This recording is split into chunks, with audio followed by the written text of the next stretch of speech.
तर दुपारी इकडे ऑफिसमधून बाहेर आलो. एकदम ऊन कडक पडलं होतं. घरी आलो. इकडे एक झोप काढली. इकडं आमच्या ज्ञानचा आबासोबत टेलर शिकायचा कार्यक्रम चालू होता. फ्रेश वगैरे झालो आणि इकडे आलो किचनमध्ये. एक ब्लॅक कॉफी मारली मी. त्यानंतर आलो इकडे विजूकडं. कारण आपल्या गाडीची चेन टाईट करायची होती. चेन वगैरे टाईट केली आम्ही आणि तिकडून आलो डायरेक्ट झुडिओला. झुडिओमध्ये आलो इकडे आतमध्ये टी शर्ट वगैरे बघितले इकडे शर्ट बीट पॅन्ट बीट नवीन नवीन आयटम आले होते. इकडे फुलाच्या बांधून गजरा शर्ट बीट बघू शकता इकडं. आणि इकडे खिशाचा काय वेगळं कार्यक्रम चालू होता. जॅकेट बघत होता इकडे. टी शर्ट बिशर्ट बघून आम्ही इकडे फॉर्मल शर्ट बघायला आलो. आणि इकडे चड्ड्या बिड्ड्या बघू शकता लटकवलेल्या. झुडिओला संडे म्हटलं की गर्दी फट्टे असते. आरशात शायनिंग मारून आम्ही आलो झुडिओच्या बाहेर.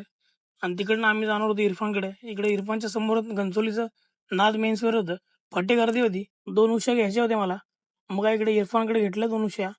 पिलो बघू शकता तुम्ही. इकडे मध्ये डिश वॉशर घेण्यासाठी थांबलो होतो. इकडे सौरभभाई बघू शकताय गाडी घेऊन इकडं फटाके घेऊन आला होता. त्यानंतर सूर्याने आपल्याला नेलं घरी. कारण त्याचं थोडं काम होतं आरशाचं. मग काय सूर्याचं आरशाचं मेजरमेंट घेऊन इकडे बघू शकता सूर्याच्या गल्लीतली पोरं फुल किल्ल्याची तयारी चालू होती यांची.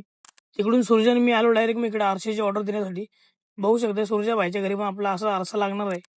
मग काय ऑर्डर वगैरे दिली इकडं मी बोटीशी खेळलो. मग काय इकडे सूर्याभाईने पेमेंट करून सूर्याबाईला सोडला घरी.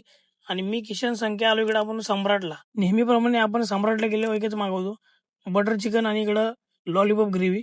मग काय इकडं खायला आम्ही चालू केलं होतं संख्या मी. आणि किशा समोर बसला होता आमच्या. आणि हा हॉटेलच्या दिसण्यावर जाऊ नका. इकडे येऊन बटर चिकन टेस्ट करून बघा आणि मग मला येऊन सांगा. अख्ख्या नवी मुंबईमध्ये असं बटर चिकन तुम्हाला कुठेच भेटणार नाही, जे आपल्या सम्राट हॉटेलमध्ये आहे. मग काय इकडे किशा पण इकडे खायला चालू केलं. आणि त्याच्यानंतर मग काय आम्ही निघालो घरी.